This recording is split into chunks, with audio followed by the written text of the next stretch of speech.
Welcome to my YouTube channel All Type Contents, ATC. नमस्कार। चलिए आज समय में पीछे चलते हैं, एक डिजिटल सफर पर। एक ऐसे दौर में जब कुछ भी लिखा नहीं गया था, लेकिन कहानियां वो पत्थरों और हड्डियों में तराशी हुई थीं। तो तैयार हो जाइए, हम भारत के प्रागैतिहासिक काल की दुनिया में उतरने वाले हैं। तो सबसे बड़ा सवाल यही उठता है कि बिना किसी किताब, बिना किसी लिखे हुए रिकॉर्ड के हम उस जमाने के बारे में जान कैसे सकते हैं जब लिखना पढ़ना तो था ही नहीं। ये वाकई एक बहुत बड़ी पहेली है ना? इसी समय को हम कहते हैं प्रागैतिहासिक काल, और इसका जवाब छिपा है पुरातात्विक सुरागों में। इसको ऐसे समझिए कि हम अतीत को डिजिटल तरीके से फिर से बना रहे हों, जैसे किसी पुरानी करप्टेड फाइल से डेटा रिकवर कर रहे हों, बिखरे हुए टुकड़ों को जोड़कर एक पूरी तस्वीर बना रहे हों। तो हमारी आज की यात्रा के ये हैं पड़ाव। हम शुरू करेंगे शब्दों से पहले की दुनिया से, फिर पाषाण युग के लंबे दौर से गुजरेंगे, कृषि क्रांति के बड़े सिस्टम अपग्रेड को समझेंगे, और फिर धातुओं और लोहे के आने तक का सफर देखेंगे। और आखिर में हम ये जानेंगे कि इन पहले लोगों की विरासत क्या है। ये देखिए, ये है हमारी टाइम मशीन का लोडिंग स्क्रीन। हम 5 लाख साल ईसा पूर्व से शुरू करके 1000 साल ईसा पूर्व तक का सफर तय करने वाले हैं। मतलब इंसानी विकास की ये कहानी कितनी विशाल और धीमी रही है, इसका अंदाजा यहीं से लग जाता है। तो पहला पड़ाव, शब्दों से पहले की दुनिया। यहां हम जानेंगे कि पुरातत्वविद मतलब आर्कियोलॉजिस्ट बिना किताबों के अतीत को पढ़ते कैसे हैं। वो असल में प्राचीन काल के जासूस की तरह होते हैं। और ये हैं उनके सुराग, या कहें हमारी डेटा फाइल्स। पत्थर के औजार, हड्डियों से बने उपकरण, मिट्टी के बर्तन और भीमबेटका जैसी जगहों पर मिली गुफाओं की पेंटिंग्स, हर एक चीज उस भूली बिसरी दुनिया की कहानी का एक जरूरी हिस्सा बताती है। चलिए अब इस सफर के लेवल 1 में एंटर करते हैं, लंबा पाषाण युग। ये वो शुरुआती स्टेज था जहां इंसानों ने बस किसी तरह जिंदा रहने की कला में महारत हासिल की। इस बहुत लंबे युग को हम 3 हिस्सों में बांट सकते हैं। पूरा पाषाण, जब इंसान सिर्फ शिकारी था। फिर आया मध्य पाषाण, जो एक बदलाव का दौर था। और आखिर में नव पाषाण, जब खेती की शुरुआत हुई। ये एक बहुत धीमी लेकिन लगातार होने वाली तरक्की थी। जरा सोचिए, पूरा पाषाण युग में जिंदगी कैसी रही होगी? बहुत मुश्किल। लोग छोटे छोटे ग्रुप्स में रहते थे, खाने के लिए शिकार करते और फल फूल इकट्ठा करते। कोई पक्का घर नहीं था, बस गुफाओं और पेड़ों के नीचे रहते हुए एक जगह से दूसरी जगह भटकते रहते थे। लेकिन वो सिर्फ जी नहीं रहे थे, वो सोच रहे थे, महसूस कर रहे थे। और इसका सबसे बड़ा सबूत है भीमबेटका की गुफाओं में बने ये चित्र। ये पेंटिंग्स हमारे पूर्वजों के दिमाग में झांकने के लिए एक खिड़की की तरह हैं। हजारों साल पहले भेजा गया एक सीधा मैसेज जो आज भी हम तक पहुंच रहा है। फिर मध्य पाषाण युग में आया एक बड़ा टेक्नोलॉजी अपग्रेड, माइक्रोलिथ्स। ये छोटे, नुकीले और पहले से कहीं बेहतर पत्थर के औजार थे। इन्हें भाले और तीरों की नोक पर लगाया जाता था। और इस एक छोटे से आविष्कार ने शिकार करने का पूरा तरीका ही बदल कर रख दिया। और फिर आया इंसानी इतिहास का वो मोड़ जिसने सब कुछ बदल दिया। ये सिर्फ कोई छोटा मोटा अपग्रेड नहीं था, ये था एक पूरा का पूरा सिस्टम ओवरहॉल। नव पाषाण क्रांति, वो क्रांति जिसने एक घुमंतु शिकारी को किसान बना दिया। औजारों में आए इस बदलाव को देखिए।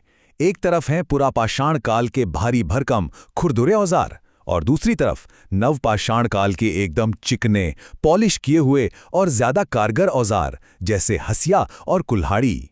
ये टेक्नोलॉजी में एक जबरदस्त छलांग थी, जिससे जंगल साफ करना और फसल काटना बहुत आसान हो गया। तो इस नए ऑपरेटिंग सिस्टम के साथ आया एक पूरा का पूरा स्टार्टर पैक। इसमें क्या क्या था? अब पक्के घर थे, बस्तियां थी, गेहूं जौ जैसी फसलों की खेती थी, जानवरों को पालतू बनाया जा रहा था, और अनाज रखने के लिए मिट्टी के बर्तन थे। बस यहीं से सभ्यता की नींव पड़नी शुरू हुई।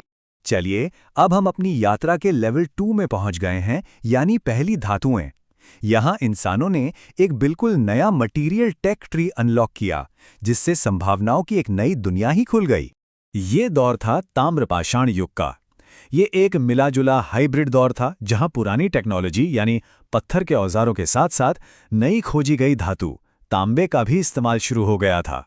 इसी दौरान भारत के अलग अलग हिस्सों में अपनी अपनी क्षेत्रीय संस्कृतियां पनप रही थीं, जैसे राजस्थान में आहड़ संस्कृति, मध्य प्रदेश में मालवा संस्कृति और महाराष्ट्र में जोरवे संस्कृति। ये उस समय के छोटे छोटे विकसित समाज थे। और फिर आया जिसे हम कह सकते हैं दी अल्टीमेट अपग्रेड, वो जिसने गेम ही बदल दिया, लोहे का दौर।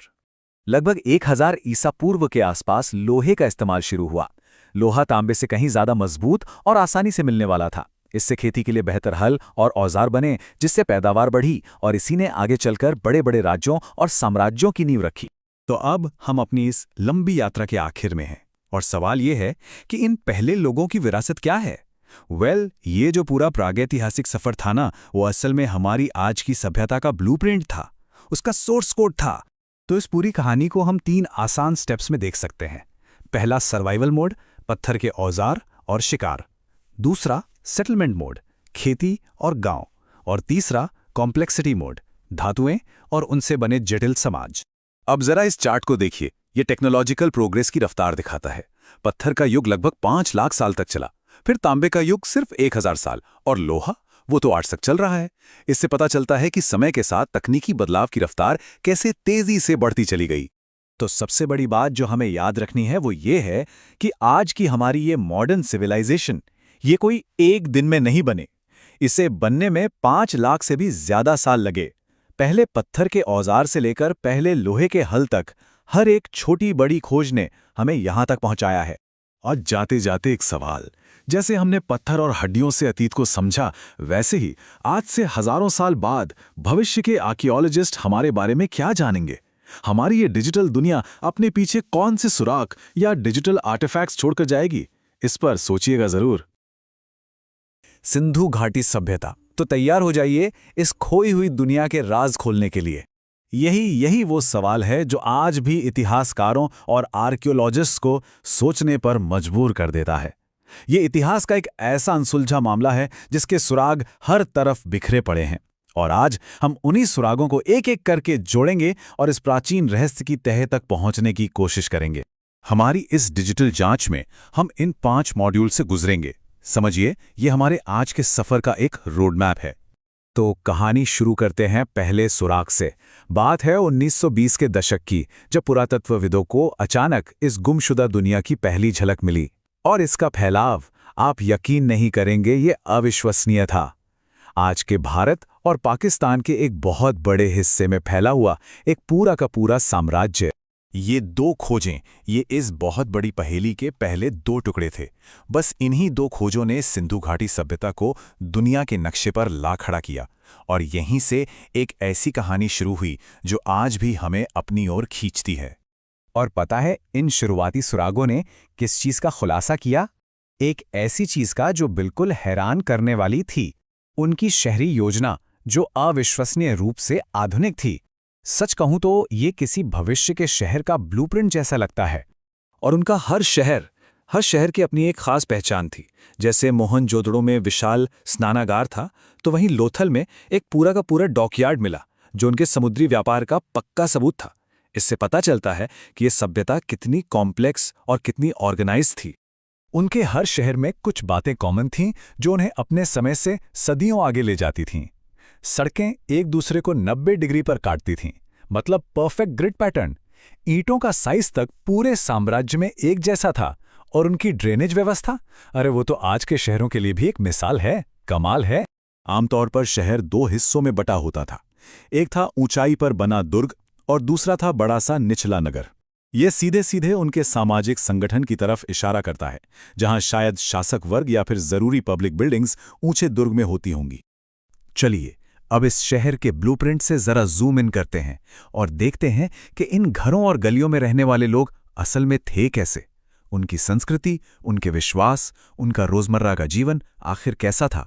जो भी सबूत हमें मिले हैं वो बताते हैं कि ये लोग आमतौर पर शांति प्रिय थे, सूती और ऊनी कपड़े पहनते थे और गहनों के भी काफी शौकीन थे। वो प्रकृति की पूजा करते थे, जैसे मातृदेवी और पीपल का पेड़।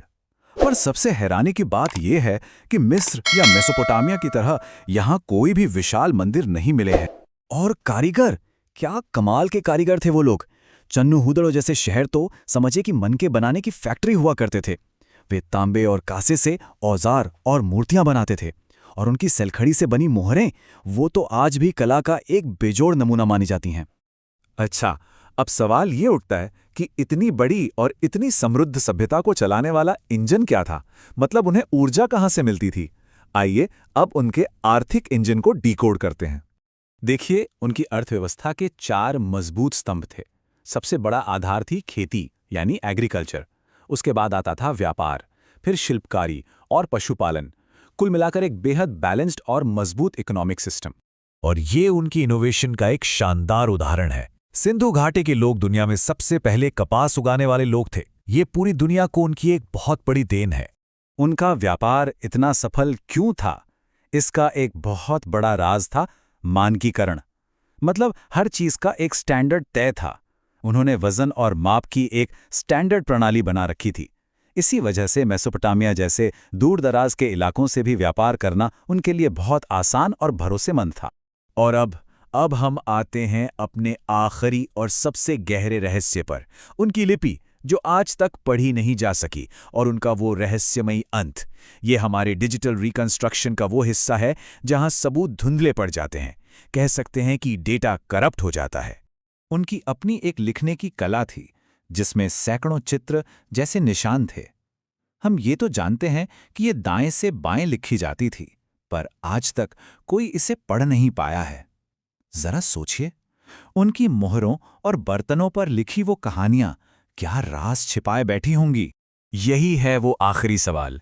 एक इतनी विकसित, इतनी ऑर्गेनाइज्ड और इतनी समृद्ध सभ्यता आखिर कैसे खत्म हो गई, कहाँ चली गई? इस पर कई थियरीज हैं, पर कोई भी पक्की नहीं है। कुछ का मानना है कि जलवायु परिवर्तन और नदियों के सूखने से ऐसा हुआ, तो कुछ बाढ़ या खेती के संकट को जिम्मेदार ठहराते हैं। हाँ, एक बात जरूर ध्यान में रखें कि जो आर्य आक्रमण की पुरानी थियरी थी, उससे अब ज्यादातर विद्वान नहीं मानते। मतलब कोई एक सीधा जवाब हमारे पास नहीं है। आज ज्यादातर विद्वान ये मानते हैं कि ये कोई एक रात में हुई तबाही नहीं थी, बल्कि यह एक शांतिपूर्ण संस्कृति का धीरे धीरे हुआ पतन था, जिसके पीछे शायद एक नहीं बल्कि कई वजहें एक साथ काम कर रही थीं। और हम आपको इसी एक सवाल के साथ छोड़ जाते हैं। जब तक हम उनकी इस खामोश लिपि को डिकोड नहीं कर लेते, सिंधु घाटी सभ्यता का सबसे बड़ा राज, यानी उनकी अपनी आवाज में कही गई कहानी, शायद हमेशा के लिए एक रहस्य ही बनी रहेगी। है। तो चलिए ऋग्वैदिक सभ्यता के सोर्स कोड को डिकोड करते हैं। लेकिन सवाल ये उठता है कि क्या ये पॉसिबल भी है? क्या हम एक ऐसे समाज के ऑपरेटिंग सिस्टम को समझ सकते हैं जो इतना पुराना हो?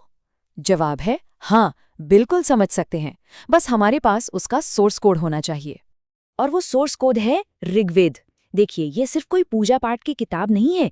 ये तो उस जमाने का एक टाइम कैप्सूल है, एक डेटा फाइल जो हमें उस समाज की हर बात बताती है। उनकी पॉलिटिक्स, उनकी इकोनॉमी, उनका कल्चर, सब कुछ। तो चलिए इस सभ्यता के 4 मेन मॉड्यूल्स को एक एक करके बूट करते हैं। सबसे पहले देखेंगे उनका सोर्स और ज्योग्राफी, फिर समझेंगे उनके समाज और गवर्नेंस को, उसके बाद उनकी इकोनॉमी और आखिर में उनके धर्म और संस्कृति को। तो सबसे पहले लोड करते हैं मॉड्यूल 1, ऋग्वेदिक दुनिया। किसी भी सिस्टम को समझने के लिए उसका बेसिक कोड और उसका एनवायरनमेंट समझना जरूरी है ना? यहीं से तो कहानी शुरू होती है। हम बात कर रहे हैं लगभग 1500 से 1000 ईसा पूर्व के समय की, मतलब आज से कोई 3500 साल पहले। ये एक गांव में रहने वाला, पशु पालने वाला और कबीलों में बटा हुआ समाज था। और सबसे मजेदार बात क्या है जानते हैं? इस दौर के आर्कियोलॉजिकल सबूत यानी जमीन से निकली चीजें बहुत ही कम हैं। इसीलिए हम लगभग पूरी तरह से सिर्फ ऋग्वेद पर ही डिपेंडेंट हैं। तो ये लोग रहते कहाँ थे? चलिए इनका ज्योग्राफिकल मैप लोड करते हैं। और ये मैप हमें सीधे ले जाता है सप्त सिंधु प्रदेश में, यानी 7 नदियों की धरती पर। ये नदियां थी उनकी लाइफलाइन। सिंधु, सरस्वती, रावी, सतलुज, झेलम। ये इलाका आज के नॉर्थ वेस्ट इंडिया और अफगानिस्तान के कुछ हिस्सों तक फैला था। एक बात गौर करने वाली है, ऋग्वेद में गंगा यमुना का जिक्र ना के बराबर है। इसका मतलब साफ है कि उनका सेंटर ऑफ एक्शन अभी पूरब की तरफ शिफ्ट नहीं हुआ। चलिए अब लोड करते हैं अगला मॉड्यूल, इनका सोशल और पॉलिटिकल ऑपरेटिंग सिस्टम। मतलब ये समाज चलता कैसे था और इसे चलाता कौन था। समाज का हेड होता था राजन। लेकिन ठहरिए, राजन का मतलब वो वाला राजा नहीं जो बड़े बड़े महलों में रहता हो और जिसके पास अनलिमिटेड पावर हो। नहीं, राजन असल में कबीले का प्रोटेक्टर था, एक वॉर लीडर। उसकी पावर लोगों की रजामंदी पर टिकी थी, किसी डिवाइन राइट पर। और हाँ, राजन सारे फैसले अकेले नहीं लेता था, बिल्कुल नहीं। उसे सलाह देने के लिए सभा, समिति और विद्वत जैसी काउंसिल्स थीं। सभा में कबीले के बड़े बुजुर्ग होते थे, तो समिति एक तरह की जनरल असेंबली थी। ये दिखाता है कि गवर्नेंस में एक तरह का, कह सकते हैं, टीम वर्क था, कलेक्टिव डिसीजन मेकिंग थी। अब आते हैं समाज के स्ट्रक्चर पर। हम सब ने वर्ण सिस्टम के बारे में सुना है, पर ऋग्वेदिक काल में ये आज से बहुत अलग था। यहाँ एक बहुत बड़ा फर्क था। उस वक्त वर्ण का आधार जन्म नहीं, बल्कि आपका काम, आपका प्रोफेशन था। ब्राह्मण, क्षत्रिय, वैश्य ये सब काम के आधार पर बटे थे, और शूद्र क्लास तब तक साफ तौर पर उभरी ही नहीं थी। और इस समाज का एक और बहुत ही प्रोग्रेसिव पहलू था महिलाओं की स्थिति। ऋग्वैदिक समाज में औरतों का दर्जा काफी सम्मानजनक था। उन्हें पढ़ने लिखने का हक था। वो यज्ञ जैसे धार्मिक कामों में भी बराबर हिस्सा लेती थी, और बाल विवाह या सती प्रथा जैसी बुराइयां उस वक्त मौजूद नहीं थीं। अब बारी है तीसरे मॉड्यूल की, इकोनॉमी। आखिर ये सोसाइटी चलती कैसे थी? इनका आर्थिक इंजन क्या था? जवाब सिर्फ एक शब्द में है, गाय। जी हाँ, आपने सही सुना, गाय। ऋग्वैदिक काल में गाय ही दौलत का सबसे बड़ा सिंबल थी। जिसके पास जितनी ज्यादा गाय, वो उतना अमीर। सिंपल। यही उनकी पूरी अर्थव्यवस्था का सेंटर पॉइंट थी। तो इनकी इकोनॉमी के आप कह सकते हैं 3 मेन पिलर थे। सबसे पहला और सबसे जरूरी, पशुपालन, खासकर गाय पालना। दूसरा था बार्टर सिस्टम, यानी चीजों की अदला बदली। और तीसरा था युद्ध, जो अक्सर ज्यादा मवेशी यानी और ज्यादा गायों को जीतने के लिए ही लड़े जाते थे। और एक और कमाल की बात, उस जमाने में सिक्के यानी कॉइन्स थे ही नहीं। सारा का सारा लेन देन बाटा सिस्टम से होता था। मतलब एक चीज दो और दूसरी चीज लो। हाँ, कभी कभी निष्क जैसे सोने के गहनों का इस्तेमाल बड़े ट्रांजैक्शन में होता था, पर यह कोई ऑफिशियल करेंसी नहीं थी। और अब हम आ गए हैं अपने आखिरी मॉड्यूल पर, धर्म और संस्कृति। चलिए इनके बिलीफ सिस्टम को डिकोड करते हैं। ये लोग मानते क्या थे? इनका धर्म ना बहुत ही सरल और सीधा साधा था, कोई कॉम्प्लेक्स फिलॉसफी नहीं। इसका बेसिस था नेचर वर्शिप, यानी प्रकृति की शक्तियों की पूजा। वो अपने आसपास की दुनिया को ही पूजते थे। बारिश, आग, हवा, सुबह, सब कुछ उनके लिए डिवाइन था। तो इनके मेन देवता कौन थे? सबसे बड़े थे इंद्र, युद्ध और बारिश के देवता।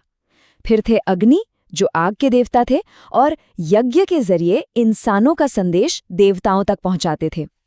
वरुण थे नैतिक व्यवस्था के देवता, और सोम एक पवित्र पौधा और उससे बनने वाले पेय के। अच्छा, तो ये पूजा करते कैसे थे? इनका तरीका था यज्ञ करना और मंत्र पढ़ना। लेकिन एक बहुत ही इंटरेस्टिंग बात, उस दौर में ना तो मंदिर होते थे और ना ही मूर्ति पूजा होती थी। धर्म पूरी तरह से यज्ञ और मंत्रों जैसे रिचुअल्स पर ही फोकस्ड था। तो चलिए इस पूरी सभ्यता के कोड को फटाफट से सम अप करते हैं। समाज कैसा था? ग्रामीण और कबीलाई। स्ट्रक्चर काफी हद तक बराबरी वाला। इकोनॉमी पूरी तरह पशुपालन, खासकर गाय पर आधारित। और धर्म प्रकृति की शक्तियों की पूजा पर बेस्ड। और अब मैं आपको एक सवाल के साथ छोड़कर जा रहा हूं। जरा सोचिए, ये इतना सरल, कबीलों में रहने वाला, पशुओं पर निर्भर समाज आखिर कैसे उस महान और जटिल सभ्यता की नींव बना जिसे आज हम भारत के नाम से जानते हैं? इसका जवाब शायद इतिहास के अगले चैप्टर में छिपा है। हम बात करने वाले हैं उत्तर वैदिक काल की। देखिए, ये वो दौर था जब प्राचीन भारत की सामाजिक, राजनीतिक और दार्शनिक, आप कह सकते हैं कि एक तरह से पूरी बुनियाद रखी गई, जिसने आने वाली कई सदियों को एक शक्ल दी। तो सवाल यह है कि आखिर कोई समाज सिर्फ 400 साल के अंदर खुद को पूरी तरह से रीवायर कैसे कर सकता है? मतलब पूरी तरह से बदल कैसे सकता है? यही वो बात है जो इस दौर को इतना दिलचस्प बनाती है, क्योंकि जो बदलाव हुए ना, वो बहुत तेज थे और बहुत ही गहरे थे। चलिए एक नज़र टाइमलाइन पर डालते हैं। हम बात कर रहे हैं 1000 ईसा पूर्व से 600 ईसा पूर्व के बीच की। सोचिए, बस 400 साल। इसी समय में लोग पशु चराने वाली जिंदगी से खेती बाड़ी की तरफ शिफ्ट हो गए। लोहे का इस्तेमाल गंगा के मैदानों तक फैल गया और भारत के पहले बड़े राज्य, जिन्हें हम महाजनपद कहते हैं, उभर कर सामने आए। तो इस पूरी चर्चा में हम 5 बड़े बदलावों पर फोकस करेंगे। नई जमीनें और नए औजार। फिर देखेंगे कि राजाओं का सिस्टम कैसे बना, समाज कैसे अलग अलग स्तरों में बढ़ गया, अर्थव्यवस्था में क्या बड़ा भेड़बदल हुआ, और आखिर में लोगों की सोच, उनकी देवी देवता और उनके बड़े बड़े दार्शनिक विचार कैसे बदले। तो चलिए पहले हिस्से से शुरू करते हैं, नई जमीनें और नए औजार। ये वो फाउंडेशनल चेंजेस थे, मतलब वो भौगोलिक और तकनीकी बदलाव जिन्होंने बाकी हर बदलाव के लिए रास्ता बनाया। देखिए, शुरू में आर्य लोग भारत के उत्तर पश्चिम में बसे हुए थे, लेकिन इस दौर में एक बहुत बड़ा मूवमेंट हुआ। वो लोग पूर्व की तरफ बढ़ने लगे, गंगा यमुना के बेहद उपजाऊ मैदानों की तरफ, और यहीं से एक बिल्कुल नए चैप्टर की शुरुआत हुई। तो हुआ ये कि बस्तियों का जो सेंटर था वो अब गंगा के मैदान बन गए। कुरु, पांचाल, कोसल, ये सब उस दौर के पावर सेंटर्स बनकर उभरे। और जो असली गेम चेंजर था वो था लोहे के औजारों का धड़ल्ले से इस्तेमाल। यही वो टेक्नोलॉजी थी जिसने घने जंगलों को साफ करना और वहां पर पक्की बस्तियां बसाना मुमकिन कर दिया, जो पहले सोचा भी नहीं जा सकता था। ठीक है, अब आते हैं दूसरे भाग पर। जब नई जमीनें मिली, आबादी बढ़ी, तो उन्हें संभालने के लिए एक नए तरह के पॉलिटिकल सिस्टम की जरूरत पड़ी। कह सकते हैं कि एक नया पॉलिटिकल ऑपरेटिंग सिस्टम इंस्टॉल हुआ, और यहीं से राजाओं का उदय हुआ। अब देखिए, ये स्लाइड इस बदलाव को कितने साफ तरीके से दिखाती है। एक तरफ है पुराना सिस्टम जहां कबीले का एक मुखिया होता था, उसे जन कहते थे, और दूसरी तरफ है नया सिस्टम जहां अब एक वंशानुगत राजा है जो जनपद का मालिक है। मतलब अब पावर कबीले की सहमति से नहीं बल्कि जन्म से, और कह सकते हैं एक देवीय अधिकार से मिलती थी। और जो सभा समिति जैसी पुरानी संस्थाएं थीं, उनका असर लगभग खत्म हो गया। इस विकास को हम 3 स्टेप्स में देख सकते हैं। पहले थे जन यानी कबीले, फिर वो बड़े होकर बने जनपद यानी छोटे छोटे राज्य, और आखिर में इन्हीं में से कुछ और बड़े और ताकतवर होकर महाजनपद बन गए, यानी बड़े साम्राज्य जिन्होंने प्राचीन भारत का नक्शा ही बदल दिया। अब राजाओं ने अपनी पावर को और मजबूत करने के लिए पूरे एक सिस्टम खड़ा किया। उन्होंने पुरोहित और सेनानी जैसे नए नए अधिकारी रखे, टैक्स वसूलने के लिए संग्रहकर्ता को नियुक्त किया, और अपनी ताकत दिखाने के लिए राजसूय और अश्वमेध जैसे बड़े बड़े यज्ञ करवाए। इन यज्ञों से वो न सिर्फ अपनी शक्ति दिखाते थे, बल्कि अपने राज को एक तरह की डिवाइन लेजिटिमेसी यानी दैवीय स्वीकृति भी देते थे। अब आते हैं तीसरे और बहुत ही अहम हिस्से पर, समाज की बनावट पर। इस दौर में समाज का एक नया खाका, एक नया ब्लूप्रिंट तैयार हुआ, जो कई लेयर्स या स्तरों में बटा हुआ था। यहां हम देखते हैं 4 वर्णों की व्यवस्था को: ब्राह्मण, क्षत्रिय, वैश्य और शूद्र। सबसे जरूरी बात यह है कि यह व्यवस्था अब पूरी तरह से जन पर आधारित हो गई थी। मतलब समाज में किसी की जगह लगभग पैदा होते ही तय हो जाती थी। इस बेहद कठोर ढांचे ने लोगों के लिए अपनी सामाजिक स्थिति बदलना बहुत बहुत मुश्किल कर दिया, और उसका असर हमें सदियों तक देखने को मिला। इसी के साथ साथ जीवन को 4 आदर्श हिस्सों में बांटने का एक और कॉन्सेप्ट आया, जिसे कहते हैं आश्रम व्यवस्था। ब्रह्मचर्य, गृहस्थ, वानप्रस्थ और सन्यास। ये एक तरह से जीवन जीने का एक आदर्श ढांचा था। लेकिन एक मिनट, इस नई और इतनी कठोर सामाजिक व्यवस्था में महिलाओं की क्या जगह थी? उनकी स्थिति का क्या हुआ? और सच कहें तो उनकी स्थिति में गिरावट आई। धार्मिक अनुष्ठानों और शिक्षा में उनकी भागीदारी पहले से काफी कम हो गई। संपत्ति और विरासत के अधिकार भी बहुत सीमित हो गए। और दुख की बात है कि बाल विवाह के शुरुआती संकेत भी हमें इसी दौर से मिलने लगते हैं। चलिए अब चौथे भाग पर चलते हैं, जो है इकोनॉमी के बारे में, यानी अर्थव्यवस्था। यहां पर जो सबसे बड़ा बदलाव हुआ वो था नोमैडिक यानी घूमने फिरने और पशुपालन वाली जिंदगी से एक सेटल्ड यानी स्थायी कृषि आधारित अर्थव्यवस्था की तरफ जाना। ये स्लाइड पुराने और नए आर्थिक मॉडल में जमीन आसमान का फर्क दिखाती है। पहले क्या था?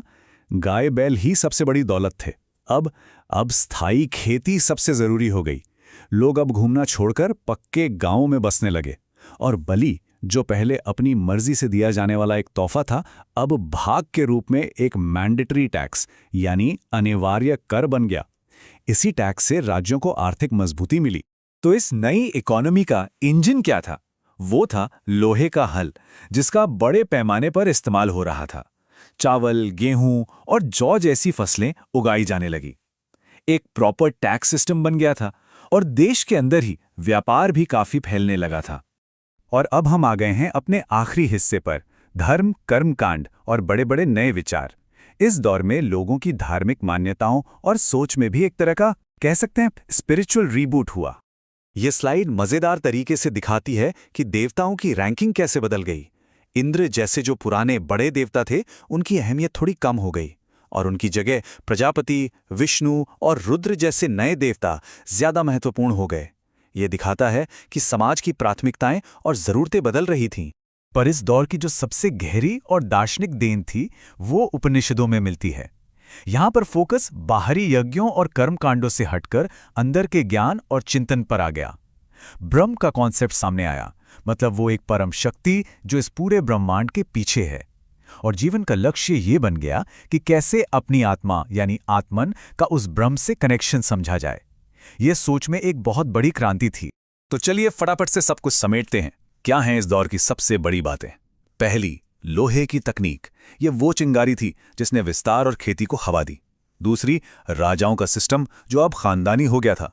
तीसरी, वर्ण व्यवस्था जिसने समाज को एक तरह से फिक्स कर दिया। चौथी, खेती-बाड़ी वाली अर्थव्यवस्था जो अब राज्यों की रीढ़ की हड्डी बन गई। और आखिर में सोच में एक बहुत बड़ा बदलाव। लोग अब सिर्फ यज्ञ और कर्मकांडों से आगे बढ़कर कर्म और मोक्ष जैसे बड़े आइडियाज के बारे में सोचने लगे थे।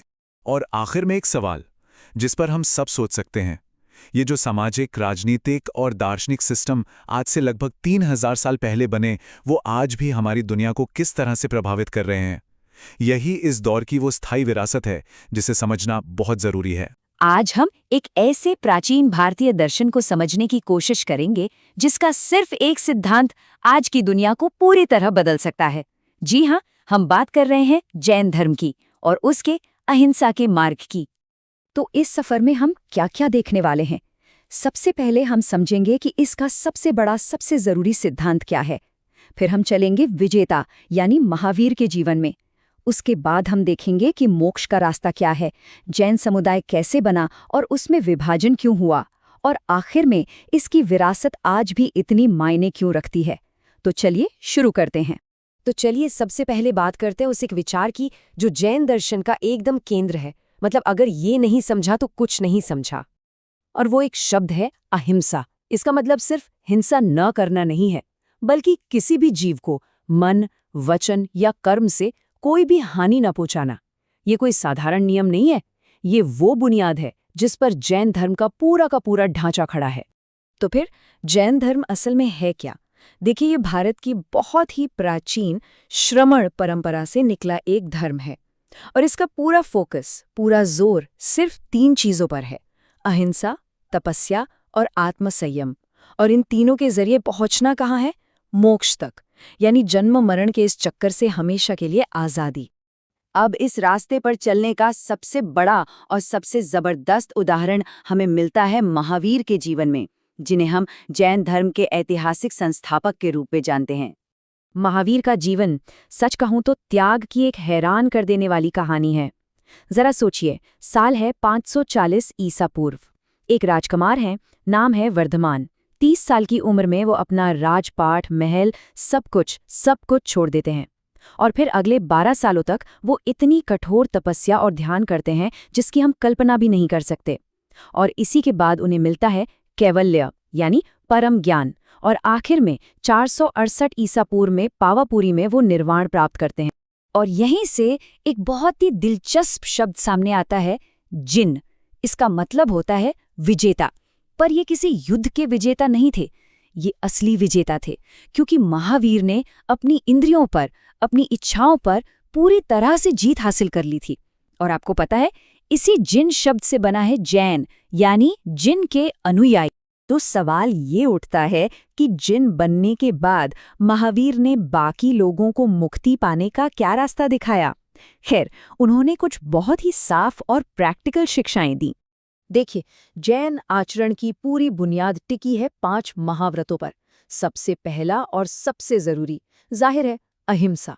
और कमाल की बात यह है कि बाकी के 4 व्रत इसी एक से निकलते हैं, जैसे कि सत्य यानी हमेशा सच बोलना, अस्तेय मतलब चोरी ना करना, ब्रह्मचर्य यानी अपनी इंद्रियों को काबू में रखना, और अपरिग्रह जिसका मतलब है जरूरत से ज्यादा चीजें जमा ना करना। अच्छा, इन व्रतों के अलावा 3 और जरूरी चीजें हैं जिन्हें कहते हैं त्रिरत्न, यानी 3 अनमोल रत्न। ये है सम्यक दर्शन यानी सही विश्वास रखना, सम्यक ज्ञान मतलब सही जानकारी होना, और सम्यक आचरण यानी सही तरह से व्यवहार करना। आप ऐसा समझ सकते हैं कि ये वो 3 चाबियां हैं जो जब एक साथ मिलती हैं तभी मोक्ष का ताला खुलता है। तो आखिर इन सब चीजों का, इन व्रतों का, इन रत्नों का अंतिम लक्ष्य क्या है? वो है मोक्ष। अब देखिए, जैन दर्शन का मानना है कि हर आत्मा पर कर्म के छोटे छोटे कण चिपके हुए हैं, एक परत की तरह।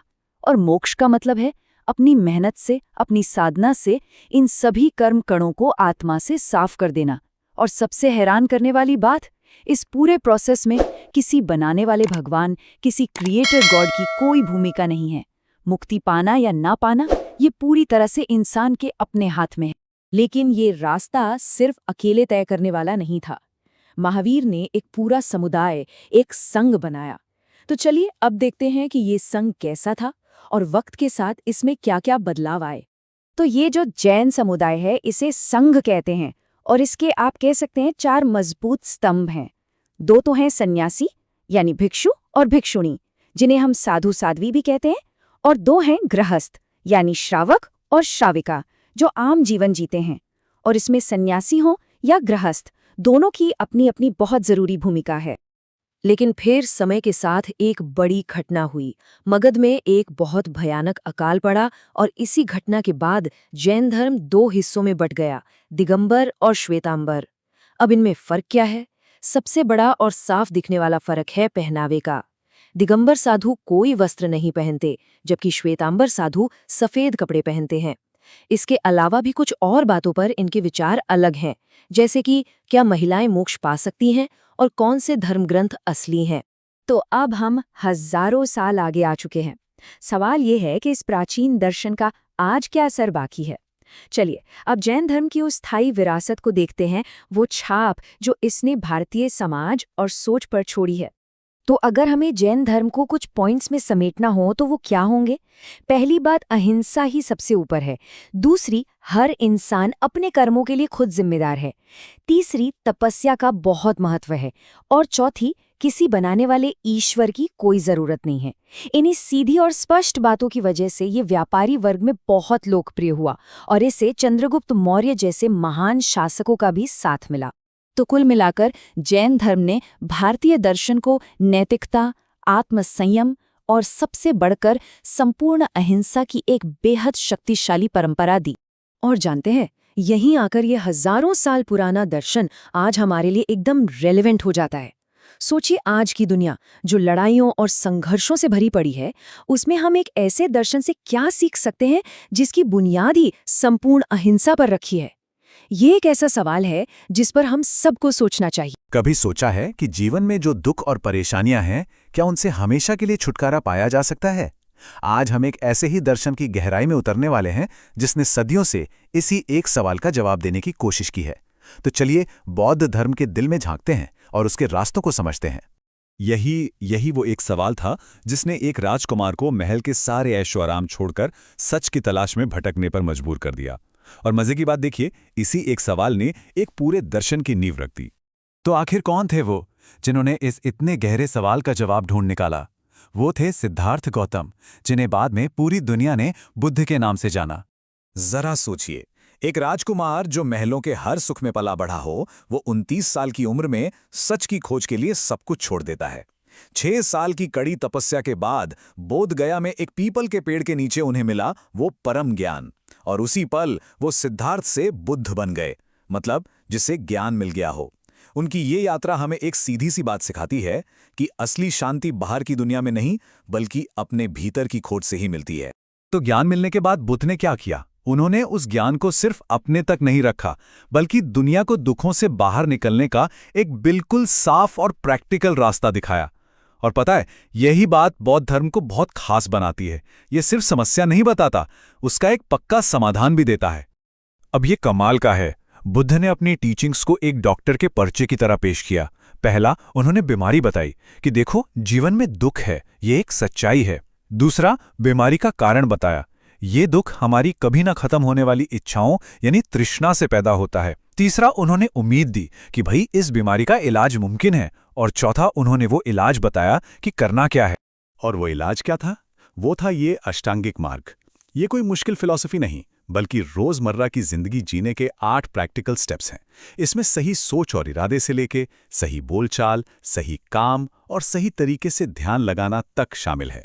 ये एक तरह से हमारे मन का जीपीएस है, जो हमें कदम दर कदम शांति की ओर ले जाता है। और सबसे जरूरी बात यह है कि बुद्ध ने दोनों एक्सट्रीम्स को नकार दिया।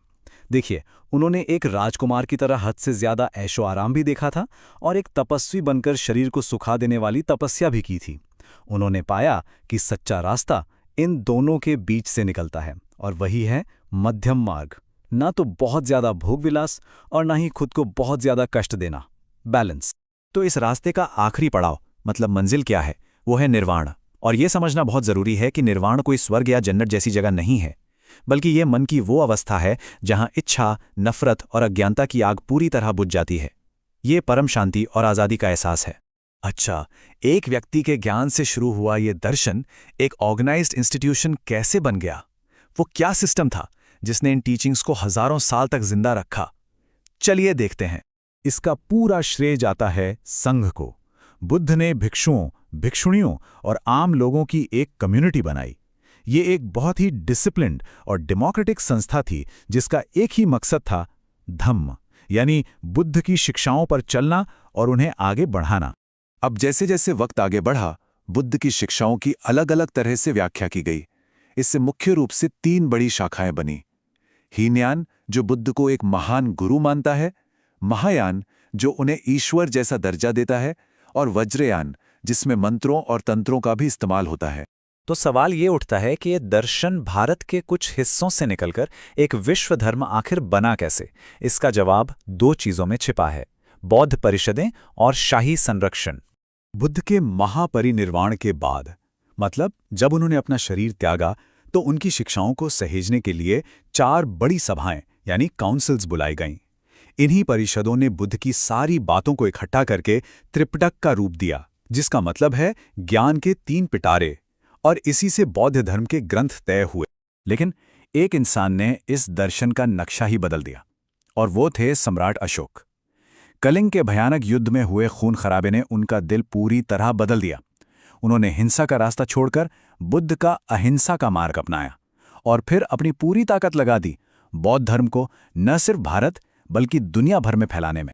तो इस पूरी यात्रा के बाद अब बात करते हैं बौद्ध धर्म की विरासत की। आखिर इसका भारत और दुनिया पर क्या और कैसा असर पड़ा?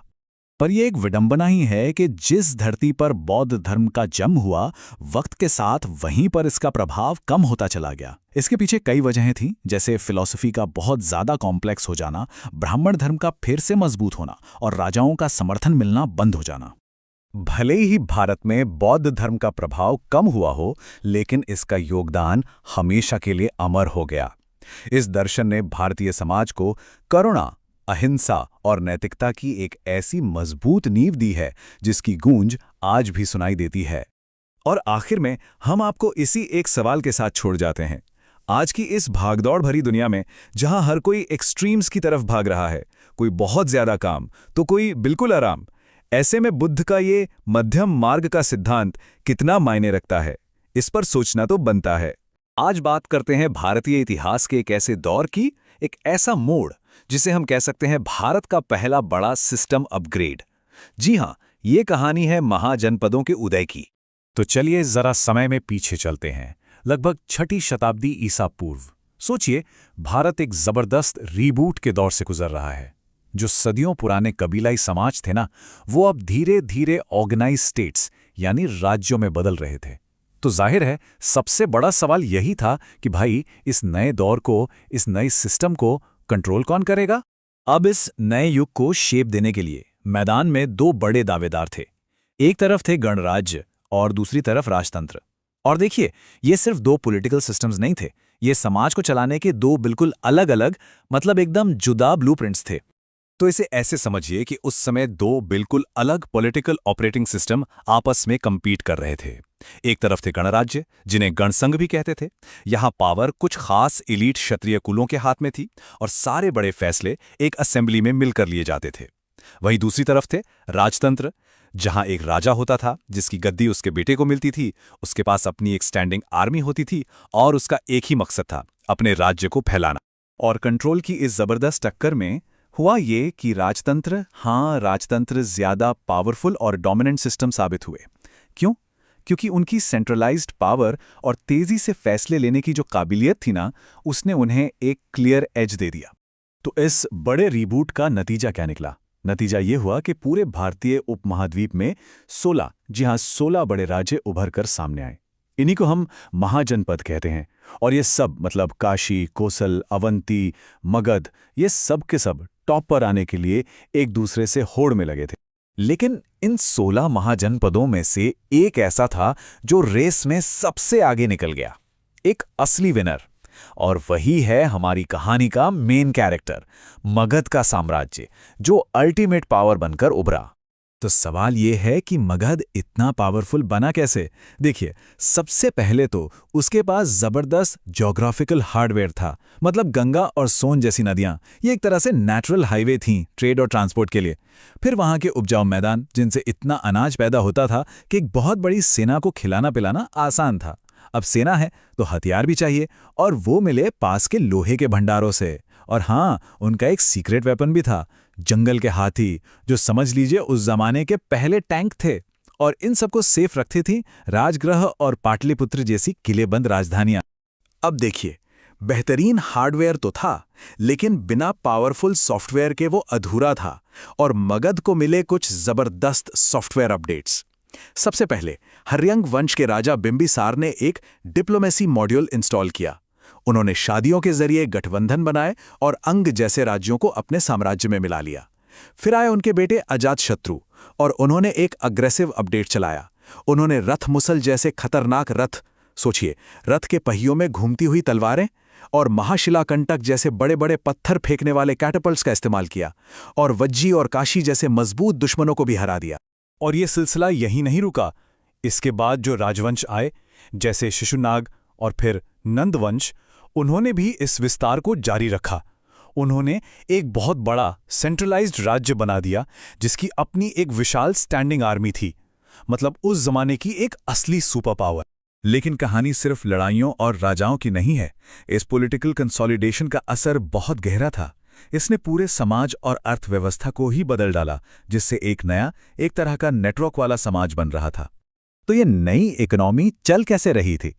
इसकी बुनियाद थी खेती से मिलने वाला सरप्लस अनाज, जो लोहे के हल्के इस्तेमाल से मुमकिन हुआ। अब जब पेट भरने की चिंता कम हुई, तो लोगों ने दूसरे कामों में स्पेशलाइज करना शुरू कर दिया। इससे ट्रेड और कॉमर्स को जबरदस्त बूस्ट मिला। जो स्किल्ड कारीगर थे, उन्होंने अपनी गिल्ड्स बनाई, जिन्हें श्रेणी कहा जाता था। और देखते ही देखते एक पूरा वाइब्रेंट इकोनॉमिक इकोसिस्टम तैयार हो गया। और इस पूरी इकोनॉमी को जो चीज़ दौड़ा रही थी, वो थे पंचमार्क सिक्के। ये भारत की पहली यूनिवर्सल करेंसी थी। जरा सोचिए, चांदी के ये स्टैंडर्डाइज टुकड़े, ये एक तरह के यूनिवर्सल डेटा पैकेट जैसे थे। इनकी वजह से दूर दूर तक व्यापार करना बहुत बहुत आसान हो गया। और इस नेटवर्क वाले समाज के सेंटर में थे बड़े बड़े हलचल भरे शहर, पाटलिपुत्र, वैशाली, उज्जैनी। ये सब जगहें सिर्फ शहर नहीं थीं, ये ट्रेड, कल्चर और पावर के जरूरी नेटवर्क नोड्स बन गए थे। शहरों का ये विकास इतना बड़ा था कि हिस्टोरियंस इसे भारत का सेकंड अर्बनाइजेशन भी कहते हैं। लेकिन हर सिस्टम के कुछ प्लस होते हैं तो कुछ माइनस भी। ये जानना भी जरूरी है कि इस नए सिस्टम के कुछ नेगेटिव असर भी हुए। समाज में कठोरता बढ़ गई, जो वर्ण व्यवस्था थी उसके नियम और भी सख्त हो गए, और समाज में महिलाओं का जो दर्जा था उसमें भी गिरावट देखने को मिली। तो अब ये नया और कॉम्प्लेक्स समाज बस आकार ले ही रहा था कि इसे बाहर से एक बहुत बड़ी चुनौती मिलने वाली थी। अब वक्त था इस नए सिस्टम के एक बड़े स्ट्रेस टेस्ट का। सिस्टम अलर्ट, एक एक्सटर्नल ब्रीच डिटेक्ट हुआ है। जी हां, भारत की उत्तर पश्चिमी सीमाओं पर अब विदेशी ताकतें दस्तक दे रही थीं, और ये ताकतें इस नए बने हुए बैलेंस को पूरी तरह से परखने वाली थीं। देखिए, दो बड़े हमले हुए। पहला हमला किया फारसी शासक डेरियस प्रथम ने। उसने गांधार और सिंध पर कब्जा कर लिया, और इसका असर भारत के एडमिनिस्ट्रेशन और करेंसी पर भी पड़ा। और फिर हुआ दूसरा और शायद ज्यादा मशहूर हमला 326 ईसा पूर्व में सिकंदर यानी अलेक्जेंडर द ग्रेट का, और इसका क्लाइमैक्स था राजा पोरस के साथ हुई हाइडेस्पीस की मशहूर लड़ाई। लेकिन सिकंदर के वापस जाने का एक बहुत ही बड़ा और अनपेक्षित नतीजा निकला। उत्तर पश्चिम भारत में एक पॉलिटिकल खालीपन, एक पावर वैक्यूम बन गया, और इसी खालीपन ने अगले महान साम्राज्य के उदय के लिए एक बिल्कुल परफेक्ट स्टेज तैयार कर दिया। तो कुल मिलाकर हम ये कह सकते हैं कि ये जो पूरा महाजनपद का दौर था, ये अपने बाद आने वाले एक विशाल साम्राज्य की नींव बना। तो चलिए समझते हैं कि इसकी विरासत आखिर थी क्या। तो इस पूरे विश्लेषण का सबसे जरूरी टेकअवे क्या है? वो ये है कि महाजनपद काल और खास तौर पर उसमें मगध की जीत ने भारत के पहले महान साम्राज्य मौर्य साम्राज्य के लिए पूरा का पूरा पॉलिटिकल, एडमिनिस्ट्रेटिव और इकोनॉमिक सोर्स कोड लिख दिया था। ये सिर्फ एक शुरुआत नहीं थी, ये वो ब्लूप्रिंट था जिस पर आगे चलकर एक बहुत बड़ी इमारत खड़ी होने वाली थी। और ये सब हमें एक बहुत ही दिलचस्प सवाल पर लाकर छोड़ता है। जरा सोचिए, अगर उस दौर में राजतंत्र की जगह किसी गणराज्य की जीत हुई होती तो भारत का भविष्य कितना अलग हो सकता था? इस पर सोचिएगा जरूर। आज हम बात करेंगे प्राचीन भारत के एक ऐसे दौर की, एक ऐसे साम्राज्य की जिसने पहली बार बिखरे हुए भारत को एक सूत्र में पिरोया। जी हां, ये कहानी है मौर्य साम्राज्य की, भारत की पहली महान शक्ति। भारत का प्रथम संगठित साम्राज्य। सोचिए, ये सिर्फ एक लाइन नहीं है, ये मौर्यों के पूरे प्रभाव का निचोड़ है। ये किसी एक वंश के आने की कहानी नहीं थी, बल्कि ये तो एक ऐसी क्रांति थी जिसने भारत की सियासी पहचान को हमेशा हमेशा के लिए बदल कर रख दिया। तो चलिए देखते हैं कि आज हम क्या क्या जानने वाले हैं। सबसे पहले मौर्य साम्राज्य का एक परिचय, फिर जानेंगे चंद्रगुप्त और साम्राज्य की नींव के बारे में। उसके बाद अशोक के युद्ध से धम्म तक के सफर को समझेंगे। मौर्यों का प्रशासन और समाज कैसा था, इस पर भी बात करेंगे। और आखिर में देखेंगे कि इस साम्राज्य का पतन कैसे हुआ और इसकी विरासत क्या रही। चलिए शुरू करते हैं पहले हिस्से से, मौर्य साम्राज्य का एक परिचय। लेकिन एक मिनट, सबसे बड़ा सवाल तो ये है कि हम जो कुछ भी जानते हैं वो आखिर जानते कैसे हैं? देखिए, मौर्यों के मामले में हमारे पास सिर्फ कहानियां नहीं, बल्कि एकदम ठोस सबूत हैं। तो मौर्य साम्राज्य था क्या? ये प्राचीन भारत का पहला केंद्रीकृत राज्य था जो करीब 321 से 185 ईसा पूर्व तक चला। इसकी खासियत क्या थी? अरे, इसका विशाल इलाका, इसका बेहतरीन प्रशासन और सबसे बड़ी बात, शासन चलाने का एक बिल्कुल अनोखा नैतिक तरीका। देखिए, हमारा जो भी ज्ञान है ना, वो 3 मजबूत पिलर्स पर खड़ा है। पहला तो है अशोक के शिलालेख, मतलब पत्थर पर लिखे हुए वो आदेश जो पूरे साम्राज्य में फैले थे। दूसरा, जमीन के नीचे से मिले सबूत, जैसे पाटलिपुत्र या सांची के खंडहर। और तीसरा, उस जमाने की किताबें, जैसे कौटिल्य का अर्थशास्त्र और ग्रीक वृत्तांत इंडिका। ये हमें सीधा उस दौर में ले जाती हैं। अब आते हैं उस शख्स पर जिसने इस सब की शुरुआत की, चंद्रगुप्त और साम्राज्य की नींव। देखिए, हर बड़े साम्राज्य की शुरुआत एक चिंगारी से ही तो होती है, और मौर्य साम्राज्य की वो चिंगारी थे चंद्रगुप्त मौर्य, वो इंसान जिसने उथल-पुथल के माहौल से एक नई ताकत को जन्म दिया। तो एक नजर डालते हैं शुरुआती शासकों पर। करीब 321 ईसा पूर्व में चंद्रगुप्त मौर्य ने साम्राज्य की स्थापना की। फिर लगभग 297 ईसा पूर्व में उनके बेटे बिंदुसार आए और उन्होंने साम्राज्य को दक्षिण तक फैलाया। और फिर करीब 268 ईसा पूर्व में सिंहासन पर बैठे अशोक। और चंद्रगुप्त ने ये सब अकेले नहीं किया, उनके साथ थे उनके गुरु कौटिल्य। चंद्रगुप्त की ताकत और कौटिल्य की बुद्धि, इस जोड़ी ने मिलकर क्या कमाल किया। पहले तो नंद वंश को हराया और फिर सेल्यूकस निकेटर के साथ संधि करके उत्तर पश्चिम की सीमाओं को भी महफूज कर लिया। अब बात करते हैं इस साम्राज्य के सबसे मशहूर और सबसे शक्तिशाली शासक की, अशोक। लेकिन अशोक की कहानी सिर्फ जीत की नहीं है, ये कहानी है एक युद्ध की, और उस युद्ध के बाद हुए एक ऐसे बदलाव की जिसने इतिहास की धारा ही मोड़ दी। 261 ईसा पूर्व, ये तारीख, ये सिर्फ एक साल नहीं है, ये मौर्य इतिहास का वो मोड़ है जहां एक युग खत्म हुआ और एक नया युग शुरू हुआ। जी हां, ये साल था कलिंग युद्ध का। कलिंग का युद्ध, इसमें अशोक जीते तो जरूर, पर उस जीत की कीमत बहुत भारी थी। युद्ध के मैदान में जो खून खराबा उन्होंने देखा, उसने उनके दिल को पूरी तरह बदल दिया।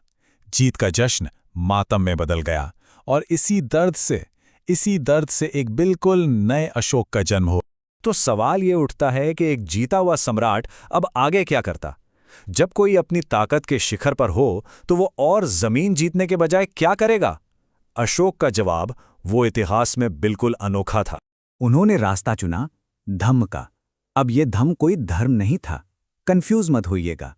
ये तो एक तरह का नैतिक कोड था, एक नैतिक संविधान जो सभी इंसानों के लिए था। और ये सिर्फ कोई किताबी बात नहीं थी, बल्कि इतने बड़े और अलग अलग तरह के लोगों वाले साम्राज्य को एक साथ जोड़े रखने का एक प्रैक्टिकल तरीका भी था। और इस धम्म के मूल सिद्धांत क्या थे, जरा सोचिए। अहिंसा यानी हिंसा न करना, करुणा और सहिष्णुता, माता पिता और गुरुओं का सम्मान करना, और सभी धर्मों का आदर करना। ये वो सिद्धांत थे जिन्हें अशोक ने अपने शासन का आधार बनाया। वाकई अपने समय से बहुत आगे की सोच थी।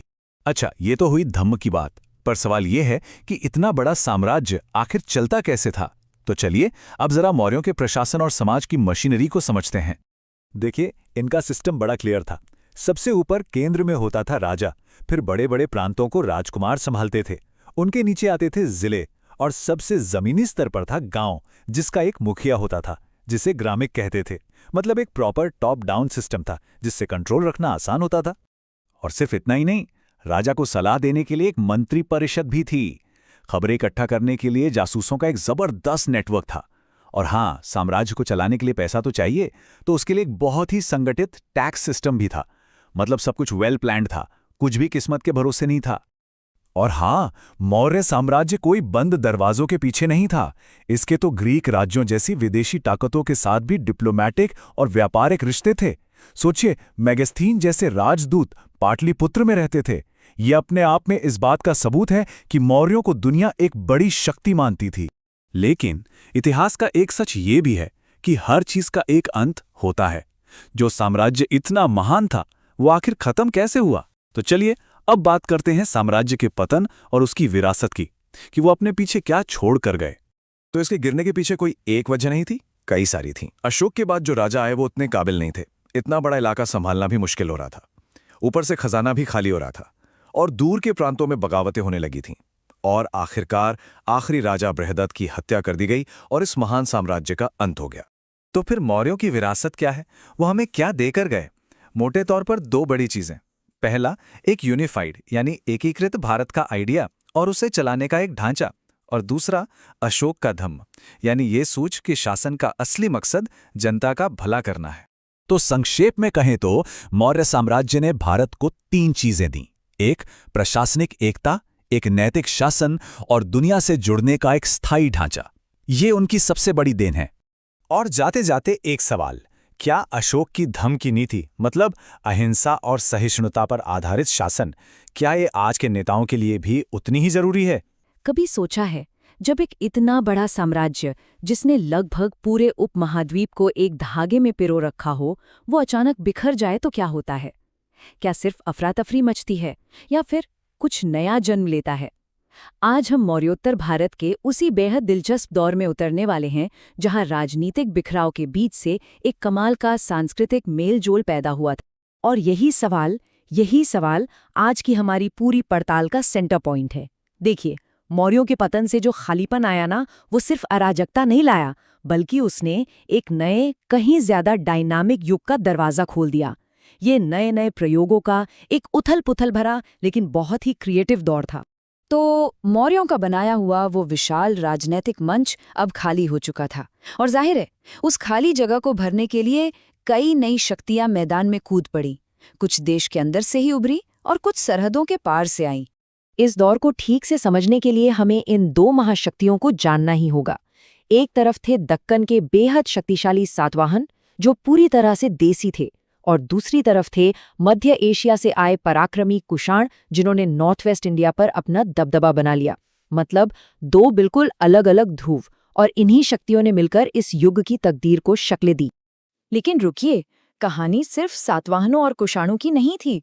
उत्तर में पुष्यमित्र शुंग ब्राह्मण धर्म को फिर से खड़ा कर रहे थे, तो वहीं पश्चिम में शक शासकों ने अपने राज्य जमा लिए थे। कहने का मतलब ये कि पूरे उपमहाद्वीप में एक टूटा हुआ लेकिन बहुत ही वाइब्रेंट पॉलिटिकल माहौल बन गया था। तो चलिए अब राजनीति के मैदान से थोड़ा हटकर देखते हैं कि आम लोगों की जिंदगी में क्या बदल रहा था। क्योंकि ये जो राजनीतिक उथल-पुथल थी ना, वो भारतीय समाज की गहराइयों तक में हलचल पैदा कर रही थी। ये सिर्फ राजा महाराजाओं का इतिहास नहीं है, ये समाज के बदलने की कहानी है। इसी दौर में भारतीय समाज में एक बहुत बड़ा, मतलब एक युगांतरकारी परिवर्तन आया। जो पुरानी वर्ण व्यवस्था थी वो धीरे धीरे आज की इस जटिल जाति व्यवस्था में बदलने लगी। अब समाज सिर्फ 4 बड़े बड़े हिस्सों में नहीं बल्कि जन्म और काम धंधे पर आधारित सैकड़ों छोटे छोटे समूहों में बंट रहा था। अब देखिए, ये स्लाइड बड़ी खूबसूरती से दिखाती है कि ये बदलाव असल में हुआ कैसे। पहले थे 4 वर्ण, फिर अलग अलग काम करने वालों के जो गिल्ड या संघ थे वो पावरफुल होने लगे। धीरे धीरे यही काम धंधे पुश्तैनी होकर जातियों में बदल गए। और सबसे हैरान करने वाली बात, शक और कुषाण जैसे बाहर से आए शासक भी इस सिस्टम में घुल मिल गए। उन्हें योद्धा मानकर क्षत्रिय का दर्जा दिया गया। जरा सोचिए। अब आप सोचेंगे कि इतनी उथल-पुथल से तो सब गड़बड़ हो गया होगा, लेकिन नहीं, इस सामाजिक और राजनीतिक हलचल ने एक जबरदस्त इकोनॉमिक बूम को जन्म दिया। भारत अब नए नए तरीकों से पूरी दुनिया से कनेक्ट हो रहा था। और इस आर्थिक युग का एक बहुत बड़ा मील का पत्थर है साल 78 ईस्वी। माना जाता है कि इसी साल महान कुषाण शासक कनिष्क ने शक संवत की शुरुआत की। ये इस बात का सबूत है कि ये नए विदेशी शासक सिर्फ जीतने नहीं आए थे, वो यहाँ एक टिकाऊ एडमिनिस्ट्रेशन और कल्चर भी बना रहे थे। कुषाण सच पूछिए तो इस दौर के इकोनॉमिक इंजन थे। उन्होंने दुनिया के मशहूर सिल्क रूट पर कब्जा कर लिया, जो चीन को सीधा रोम से जोड़ता था। भारत में पहली बार बड़े पैमाने पर सोने के सिक्के भी उन्होंने ही चलाए, जिससे इंटरनेशनल ट्रेड को जबरदस्त उछाल मिला। और इसी के दम पर मथुरा और पेशावर जैसे शहर बड़े बड़े व्यापारिक केंद्र बन गए। और जब पैसा आता है, समाज एक दूसरे से मिलते हैं, तो उसका सबसे खूबसूरत असर कहाँ दिखता है? कला में। ये संस्कृतियों के संगम का दौर था, और इसकी झलक हमें उस जमाने की मूर्तियों और इमारतों में साफ साफ नजर आती है। इस कल्चरल मिक्सिंग का सबसे सुंदर उदाहरण है बुद्ध की मूर्तियां।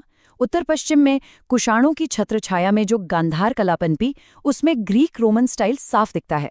मूर्तियां देखकर लगता है मानो कोई ग्रीक देवता बुद्ध का रूप धर कर खड़े हों। वहीं मथुरा में जो कला जन्मी वो पूरी तरह भारतीय थी, जिसमें बुद्ध को एक आध्यात्मिक और शांत योगी के तौर पर दिखाया गया।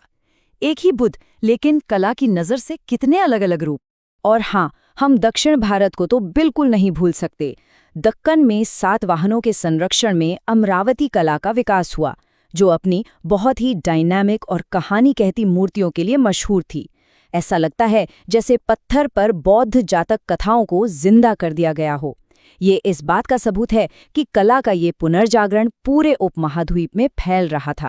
तो फिर ये सारे बदलाव, राजनीतिक, सामाजिक, आर्थिक और कलात्मक, इन सब ने मिलकर आखिर बनाया क्या?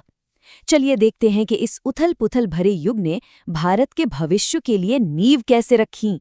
तो संक्षेप में मौर्योत्तर युग को हम कैसे याद रख सकते हैं? ये राजनीतिक विकेंद्रीकरण का दौर था। ये वो दौर था जब विदेशी शासक भारतीय समाज में पूरी तरह घुल मिल रहे थे।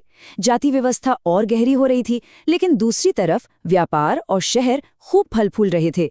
कला में कमाल की नई नई शैलियां जन्म ले रही थी। और मजे की बात ये कि इसी दौर में बौद्ध और ब्राह्मण दोनों ही धर्म साथ साथ आगे बढ़ रहे थे।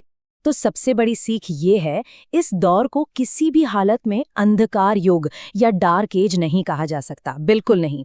बल्कि ये एक रचनात्मक मंथन का समय था, एक प्रयोगशाला थी जहां भारत अपने भविष्य की पहचान को एक्टिवली गढ़ रहा था। और यहीं आकर हम एक बड़े सवाल के सामने खड़े हो जाते हैं। आखिर कैसे इस ऊपरी तौर पर बिखरे हुए और सांस्कृतिक मेलजोल वाले युग ने भारत के अगले महान अध्याय यानी गुप्त साम्राज्य के स्वर्ण युग का मंच तैयार किया? इसी सवाल में मौर्योत्तर काल का असली महत्व छिपा हुआ है। आपने भारतीय इतिहास के स्वर्ण युग के बारे में तो सुना ही होगा, है ना? अक्सर ये टाइटल गुप्त काल को दिया जाता है, पर यह बहुत बड़ा दावा है। मतलब एक ऐसा दौर जब आर्ट, साइंस, कल्चर सब कुछ अपने पीक पर था। लेकिन एक मिनट, ये स्वर्ण युग या गोल्डन एज होता क्या है? इसका असल में मतलब क्या है? क्या इसका मतलब सिर्फ पावरफुल राजा और बड़ी बड़ी लड़ाइयां हैं, या फिर कुछ और भी है? तो चलिए आज इसी सवाल का जवाब ढूंढते हैं, और इसके लिए हम गुप्ता एम्पायर को एक केस स्टडी की तरह देखेंगे। ऑलराइट, तो चलिए शुरू करते हैं। जब हम एंशिएंट इंडिया की बात करते हैं तो ये जो गोल्डन एज का टैग है ना, वो एकदम फिट बैठता है गुप्त काल पर। ये दौर था करीब 320 से 550 सीई तक, और आज हम इसी दौर की कहानी में थोड़ा गहराई से उतरेंगे। देखिए, कोई भी गोल्डन एज वो रातों रात नहीं बनता है ना, उसके पीछे एक बहुत मजबूत फाउंडेशन, एक नींव होती है। तो सवाल ये है कि गुप्त साम्राज्य की इस प्रॉस्पेरिटी का बेस क्या था? आखिर वो क्या चीज थी जिसने इसे इतना महान बनाया? चलिए पता लगाते हैं। तो ये स्टेबिलिटी आई कहां से? इसका जवाब है एक से बढ़कर एक पावरफुल शासक। सबसे पहले आए चंद्रगुप्त प्रथम, जिन्होंने महाराजाधिराज का टाइटल लेकर इस साम्राज्य की नींव रखी। फिर आए उनके बेटे समुद्रगुप्त, जिन्हें उनकी मिलिट्री कॉन्क्वेस्ट्स की वजह से भारत का नेपोलियन तक कहा जाता है। सोचिए, उनके बाद चंद्रगुप्त द्वितीय ने शकों को हराकर एम्पायर को उसके पीक पर पहुंचाया, और फिर स्कंदगुप्त ने हूणों के हमलों से इसे बचाया। मतलब एक मजबूत लीडरशिप थी। और बात सिर्फ मिलिट्री पावर की नहीं थी, गवर्नेंस भी कमाल का था।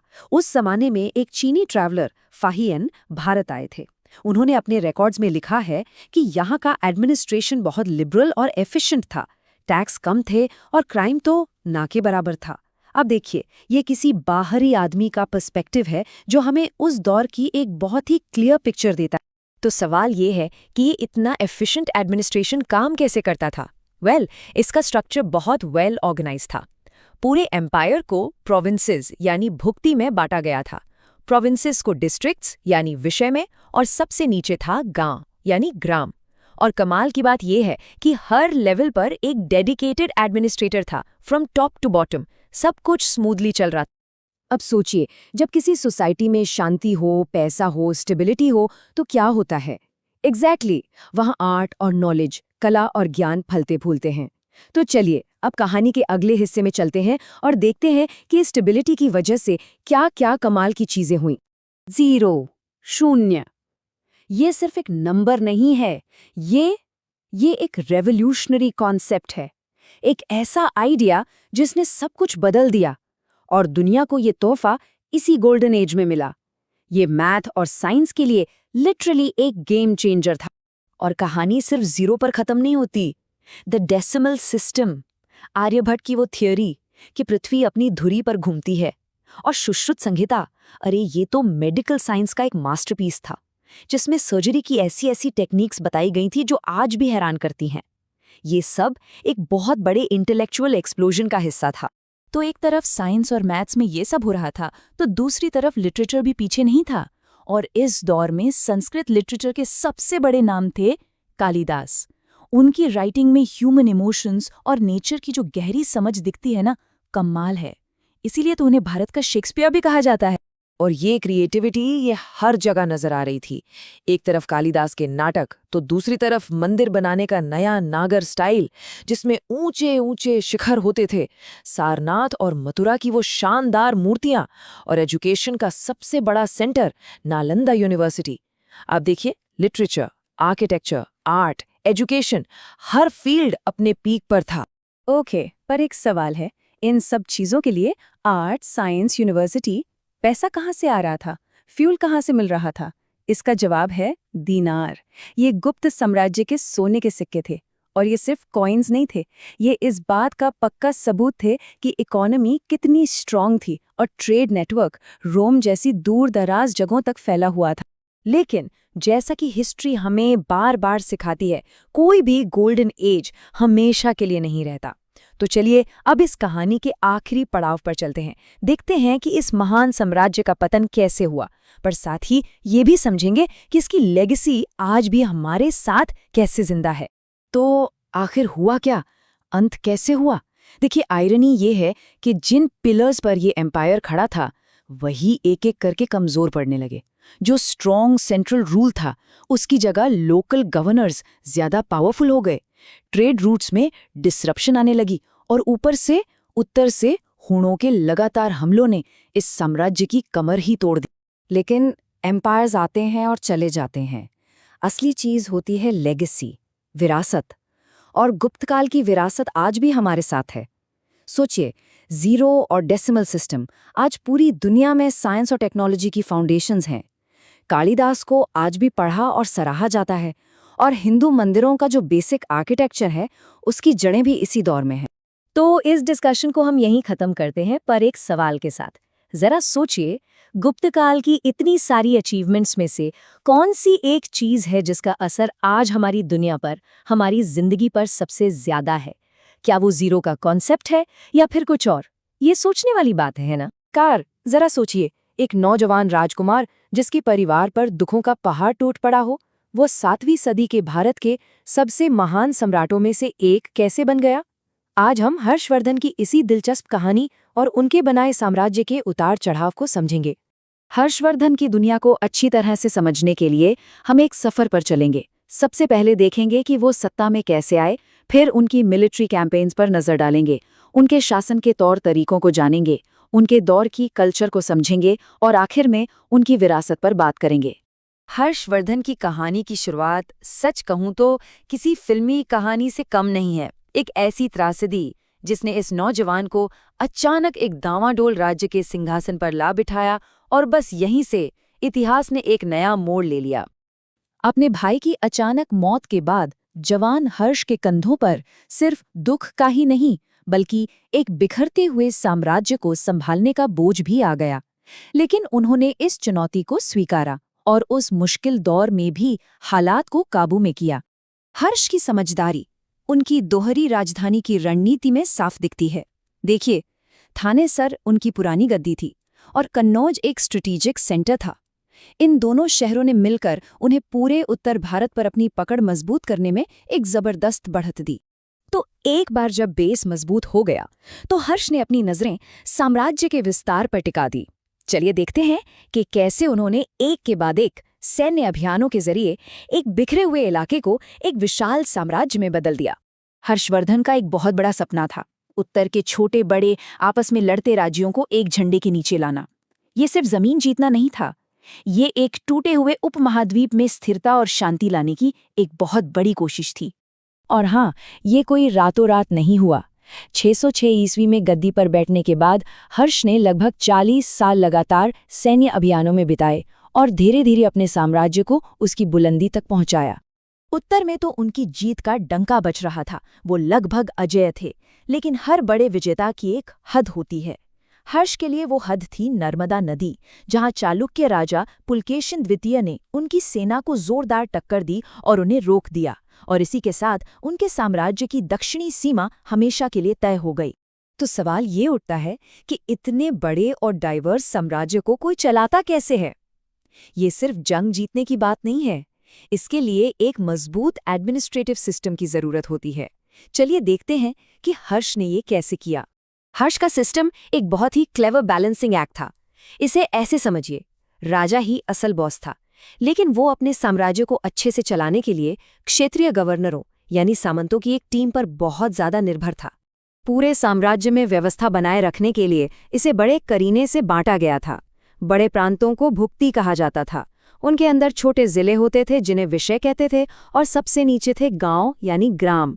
ये एक साफ सुथरा हायरार्की था जिससे शाही हुक्म हर कोने तक पहुंचता था। इकोनॉमी का आधार तो खेतीबाड़ी ही था। हालांकि लंबी दूरी का व्यापार थोड़ा कम हो गया था, लेकिन अंदरूनी बाजार खूब चल रहे थे। पर यहाँ एक बहुत बड़ा बदलाव आया। सोने के सिक्कों की जगह जमीन दान में देने का चलन बढ़ गया। इससे क्या हुआ? इससे सामंत और ज्यादा ताकतवर हो गए, और ये एक ऐसा ट्रेंड था जिसने भविष्य पर गहरा असर डाला। हर्ष के समय का समाज काफी मिला जुला था। वर्ण व्यवस्था तो थी, लेकिन वो पूरी तरह से रिजिड नहीं थी। महिलाओं के लिए मौके कम थे, पर सती जैसी प्रथाएं अभी तक आम नहीं हुई थी। और उनकी न्याय व्यवस्था, वो सजा देने से ज्यादा नैतिकता और सुधार पर जोर देती थी। लेकिन हर्ष का शासन सिर्फ राजनीति और जंग के बारे में नहीं था। ये कला, धर्म और नए विचारों के फलने फूलने का भी समय था। चलिए अब उनकी विरासत के इस बेहद जरूरी पहलू को जानते हैं। उस दौर में जब धर्म को लेकर अक्सर टकराव होता था, हर्ष की धार्मिक सहिष्णुता की नीति किसी क्रांति से कम नहीं थी। उन्होंने किसी एक धर्म का पक्ष नहीं लिया, बल्कि बौद्ध, ब्राह्मण और जैन सभी को बराबर का सम्मान और संरक्षण दिया। इससे एक शानदार माहौल बना। हाँ, ये सच है कि उनका निजी झुकाव महायान बौद्ध धर्म की ओर ज्यादा था, लेकिन उन्होंने अपने शाही खजाने के दरवाजे दूसरे धर्मों के लिए भी खुले रखे। ये कोई दिखावा नहीं था, ये एक सोची समझी नीति थी जिसने उनके विशाल साम्राज्य को जोड़े रखने में मदद की। हर्ष की अपनी आध्यात्मिक यात्रा भी कमाल की थी। उन्होंने एक कट्टर शैव भक्त के रूप में शुरुआत की, लेकिन बाद में वो महायान बौद्ध धर्म के बहुत बड़े समर्थक बन गए। उनके इस व्यक्तिगत बदलाव का असर उनकी नीतियों पर भी साफ दिखाई देता है। ज्ञान के लिए उनका लगाव बहुत गहरा था। उन्होंने उस दौर की सबसे बड़ी यूनिवर्सिटीज में से एक, नालंदा को दिल खोलकर दान दिया। और जब मशहूर चीनी स्कॉलर ह्वेनसांग भारत आए तो हर्ष ने उन्हें शाही मेहमान का दर्जा दिया। ये उस दौर का एक महान इंटेलेक्चुअल एक्सचेंज था। लेकिन रुकिए, हर्षवर्धन के बारे में सबसे हैरान करने वाली बात अब आ रही है। वो सिर्फ एक योद्धा राजा नहीं थे, वो एक कवि थे, एक नाटककार थे और एक बहुत ऊंचे दर्जे के लेखक भी थे। जरा कल्पना कीजिए, एक सम्राट जो दिन में तलवार चलाता है और शाम को बैठकर नागानंद, रत्नावली और प्रियदर्शिका जैसे शानदार संस्कृत नाटक लिखता है। ये उनकी जबरदस्त प्रतिभा और कला के प्रति उनके गहरे लगाव का सबूत है। तो आखिर में हम हर्षवर्धन को कैसे याद करते हैं? आइए उनकी इस जटिल और असरदार विरासत को समेटते हैं और भारतीय इतिहास पर उनके स्थायी प्रभाव को समझते हैं। संक्षेप में कहें तो हर्ष की विरासत के कई पहलू हैं। उन्होंने उत्तर भारत को एक किया, धार्मिक सद्भाव की मिसाल कायम की और कल्चर को बढ़ावा दिया। लेकिन ये भी सच है कि उनके शासन के तरीके ने ही अनजाने में सामंती व्यवस्था को मजबूत होने का मौका भी दिया। और ये हमें आखिरी सवाल पर लाता है, क्या हर्षवर्धन प्राचीन भारत के महान साम्राज्यों के आखिरी प्रतीक थे? क्या उनका दौर एक शानदार युग के अंत का और एक नए, ज्यादा बिखरे हुए युग की शुरुआत का संकेत था? ये एक ऐसा सवाल है जो आज भी इतिहासकारों को सोचने पर मजबूर करता है, और यही उनकी अमर विरासत का सबूत है। जब भी भारत के महान साम्राज्यों की बात होती है तो हमारी नज़र अक्सर उत्तर भारत की तरफ जाती है। लेकिन अगर हम थोड़ा दक्षिण की ओर देखें तो वहां हमें एक ऐसी प्राचीन सभ्यता मिलती है जो साहित्य, व्यापार और संस्कृति में अपनी बुलंदी पर थी। तो चलिए आज दक्षिण भारत के इसी सुनहरे दौर यानी संगम काल के रहस्यों से पर्दा उठाते हैं। तो एक बड़ा सवाल हमारे सामने खड़ा होता है, क्या संगम काल वाकई दक्षिण भारत का पहला स्वर्णियुग था? इस सवाल का जवाब खोजने के लिए हमें एक जासूस की तरह सोचना होगा। उस दौर के कवियों, राजाओं और व्यापारियों के छोड़े हुए सुरागों को एक एक करके जोड़ना होगा। अच्छा, तो सबसे पहले ये समझते हैं कि संगम काल आखिर था क्या। मोटा नोटा देखें तो ये 300 ईसा पूर्व से 300 ईसी तक का समय था। इसका नाम संगम पड़ा मदुरई में होने वाली उन महान सभाओं से जहां तमिल कवि और विद्वान इकट्ठा होते थे। सोचिए, यही सभाएं इस युग की धड़कन थी, और इन्हीं से निकला साहित्य आज हमारे लिए उस समय को समझने का सबसे बड़ा दरवाजा है। तो सबसे पहले हमें उस सोर्स कोड को देखना होगा जिससे इस पूरे युग की जानकारी मिलती है, और वो है संगम साहित्य। ये सिर्फ कविताएं नहीं हैं दोस्तों, ये उस समय के समाज, राजनीति और लोगों की जिंदगी का एक जीता जागता दस्तावेज है। देखिए, ये साहित्य 3 मजबूत स्तंभों पर खड़ा है। एक तरफ हैं एत्तुतोगै और पत्तू-पाट्टू, जिनमें हमें उस समय के लोगों के प्यार, जंग और रोजमर्रा की जिंदगी की शानदार तस्वीरें मिलती हैं। लेकिन सबसे अहम है तोल्काप्पियम। ये सिर्फ तमिल ग्रामर की किताब नहीं, बल्कि ये हमें उस समाज के रीति रिवाज, उनकी सोच और उनके सामाजिक ढांचे की पूरी जानकारी देती है। साहित्य की दुनिया से निकलकर अब जरा उस दौर की राजनीति पर नजर डालते हैं। संगम काल पर 3 महाशक्तियों का राज था, जिन्हें मूवेंदर यानी 3 ताजधारी राजा कहा जाता था। ये सिर्फ राजा नहीं थे, ये अपनी अपनी रणनीतिक ताकतों के महारथी थे। और ये टेबल हमें कितनी अच्छी तरह से दिखाती है कि ये तीनों कितने अलग और कितने ताकतवर थे। देखिए, कावेरी नदी के इलाके वाले चोल अपनी जबरदस्त नौसेना के लिए मशहूर थे। पश्चिमी तट पर चेर राजाओं का मसालों के व्यापार पर एक छत्र राज था। और दक्षिण में थे पांड्य, जिनकी राजधानी मदुरई थी और वो मोतियों के कारोबार के बादशाह थे। हाँ, लेकिन इनके बीच हमेशा दोस्ती नहीं रहती थी। लगातार लड़ाइयाँ और गठबंधन होते रहते थे, जिससे उस दौर की पॉलिटिक्स हमेशा दिलचस्प बनी रहती। अब बात करते हैं संगम समाज की, और ये शायद इस युग की सबसे अनोखी खासियत है। यहाँ समाज को जातियों से ज्यादा वहाँ के भूगोल ने बनाया था। इस सिस्टम को टिण्य कहते थे, जहाँ लोगों का रहन सहन, उनका काम धंधा और उनकी संस्कृति सब कुछ उनके आसपास की प्रकृति पर निर्भर करता था। जरा कल्पना कीजिए, पूरा समाज 5 अलग अलग लैंडस्केप में बटा था। पहाड़ी कुरिंजी में शिकारी रहते थे, मुल्लई के जंगलों में चरवाहे थे, मरुधम के हरे भरे मैदानों में किसान थे जो सबका पेट भरते थे। नेतल के तटीय इलाकों में मछुआरों की जिंदगी समंदर से जुड़ी थी और आखिर में पालेई के सूखे रेगिस्तानी इलाकों में जिंदगी एक चुनौती थी। ये सिस्टम दिखाता है कि उस दौर का इंसान कुदरत से कितना गहरा जुड़ा हुआ था। चलिए अब इस कहानी में अर्थव्यवस्था का एंगल जोड़ते हैं। संगम काल सिर्फ एक इलाकाई ताकत नहीं था, ये एक इंटरनेशनल ट्रेड हब था। दुनिया के कोने कोने से जहाज यहाँ के बंदरगाहों पर आते थे और यहाँ का माल दूर दूर तक पहुँचता था। और इसका सबूत हमें किसी भारतीय किताब में नहीं, बल्कि पहली सदी के एक ग्रीक रोमन दस्तावेज पेरिप्लस ऑफ द एरिथ्रियन सी में मिलता है। इसमें साफ साफ लिखा है कि मुजरिस जैसा महान बंदरगाह अरब और यूनान से आने वाले जहाज़ों से खचाखच भरा रहता था। ये एक बाहरी नजरिए से मिला सबूत है जो इस बात पर मोहर लगाता है। इस स्क्रीन पे हम देख सकते हैं कि संगम राज्यों के ट्रेडिंग पार्टनर्स कौन कौन थे। यूनानी, जिन्हें यहाँ यवन कहा जाता था, रोमन साम्राज्य, मिस्र और पश्चिम एशिया, इन सब के साथ गहरे व्यापारिक रिश्ते थे। ये एक तरह का प्राचीन ग्लोबल विलेज था जिसका एक अहम सेंटर दक्षिण भारत था। तो इस जबरदस्त ट्रेड का कोई ठोस सबूत है क्या? बिल्कुल है, और वो सबूत है दक्षिण भारत में बड़ी तादाद में मिले रोमन सोने के सिक्के। ये सिक्के सिर्फ सोना नहीं है, ये इस बात का पक्का प्रमाण है कि ये व्यापार कितना असली और कितना बड़ा था। ये उस सुनहरे दौर के असली डेटा पॉइंट्स हैं। तो हमने साहित्य, राजनीति, समाज और अर्थव्यवस्था हर पहलू के सबूतों को अच्छी तरह से देख लिया है। अब वक्त आ गया है कि हम अपने शुरुआती सवाल पर लौटें और अंतिम फैसला सुनाएं। तो क्या संगम काल एक स्वर्ण युग था? जवाब है हाँ, बिल्कुल था। एक ऐसा स्वर्ण युग जिसे सिर्फ सोने चांदी से नहीं, बल्कि बेजोड़ साहित्यिक प्रतिभा, मजबूत राजनीतिक शक्ति, प्रकृति से जुड़े एक अनोखे सामाजिक ताने बाने और एक फलते फूलते ग्लोबल बाजार ने मिलकर बनाया। और आखिर में एक सवाल छोड़ जाते हैं।